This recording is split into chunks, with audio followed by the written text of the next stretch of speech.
ಒಂದು ಪ್ರಶ್ನೆಗೆ ಇನ್ನೂ ಉತ್ತರ ಕೊಟ್ಟಿಲ್ಲ, ಯಾಕೆ ಎಫ್ ಐ ಆರ್ ತಡ ಆಯ್ತು? ಅಲ್ಲ, ಅವ್ರು ಯಾಕೆ ಕೊಡ್ತಾ ಇಲ್ಲ ಅಂತ ಅನ್ನೋದು ಅವ್ರಿಗೆ ಗೊತ್ತಿದೆ. ಅವ್ರು ತಪ್ಪು ಮಾಡಿದ್ದಾರೆ. ಅವರಿಗೆ ಪೊಲಿಟಿಕಲ್ ಒಂದು ಇದು ಬೇಕಾಗಿದೆ, ನಾವು ಇದರಿಂದ ಪೊಲಿಟಿಕ್ಸ್ ಮಾಡೋದು ಬೇಕಾಗಿದೆ ಹೊರತಾಗಿ ನ್ಯಾಯ ಕೊಡಿಸೋದು ಬೇಕಾಗಿಲ್ಲ. ಸ್ವತಃ ಎಚ್ ಡಿ ಕುಮಾರಸ್ವಾಮಿ ಅವ್ರ ಸ್ಟೇಟ್ಮೆಂಟ್ ನಾನು ಓದಿದ ಪ್ರಕಾರ ಪ್ರಜ್ವಲ್ ರೇವಣ್ಣ ಅವ್ರದ್ದು ತನಿಖೆ ಆಗಲೇಬೇಕು, ಕಠಿಣದಲ್ಲಿ ಕಠಿಣವಾದಂಥ ಶಿಕ್ಷೆ ಆಗಬೇಕು.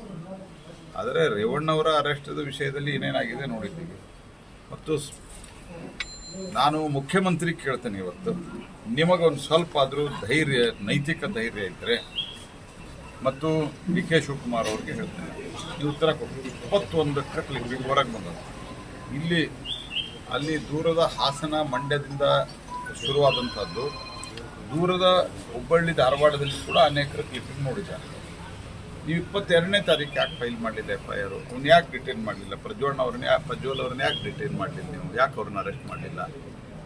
ನಿಮಗೆ ತನಿಖೆಗಿಂತ ಹೆಚ್ಚಾಗಿ ಪೊಲಿಟಿಕ್ಸ್ದಲ್ಲಿ ಇಂಟ್ರೆಸ್ಟ್ ಇದೆ, ನ್ಯಾಯದಕ್ಕಿಂತ ಹೆಚ್ಚಾಗಿ ಅತ್ಯಂತ ಒಂದು ಕ್ಷುಲ್ಲಕ ರಾಜಕೀಯದಲ್ಲಿ ನಿಮ್ಗೆ ಆಸಕ್ತಿ.